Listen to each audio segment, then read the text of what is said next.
شوہر جم سے ایکسرسائز کر کے گھر آیا اور کچن میں کھڑی اپنی بیوی سے بولا، بیگم یہ دیکھو میرے ایبز۔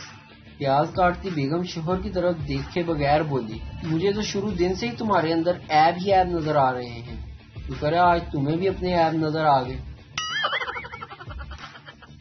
دنیا میں سب سے لمبی زبان زرافے کی ہوتی ہے، باقی جو شادی شدہ حضرات کے ذہن میں آ رہا ہے وہ بھی ٹھیک ہے۔ آج میں نے دوست کو میسج کیا، سنا کیا کر رہا ہے؟ اس نے جواب دیا سو رہا تھا۔ میں نے کہا بتا کب ملنا ہے پھر؟ اس نے جواب دیا سوموار کو۔ میں نے کہا ڈن یار، لو یو۔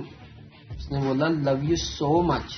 میں نے تنگ آ کر کہا ہاں بھائی دے دوں گا تیرا 100، بار بار بول کے کیوں بے عزتی کر رہا ہے میری؟ سائنسدان چاند پر جانے کی تیاری کر رہے تھے اور سب اپنے اپنے مشورے دے رہے تھے۔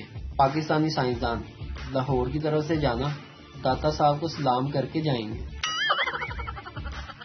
اچھا جاتے جاتے یہ بتائیں، سسرال نزدیک ہونا چاہیے یا دور؟ تجربے کار لوگ بڑے بلب سے روشنی ڈالیں۔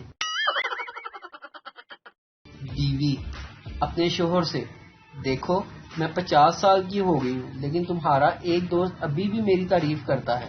شوہر بولا ضرور فیاض بھائی ہوگا۔ بیوی ہاں وہی ہیں، لیکن تمہیں کیسے معلوم ہوا؟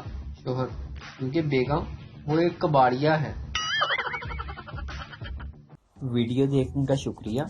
لائک کیجیے ہمارا پیج NTV اردو، اور ویڈیو پسند آئے اسے ضرور شیئر کیجیے۔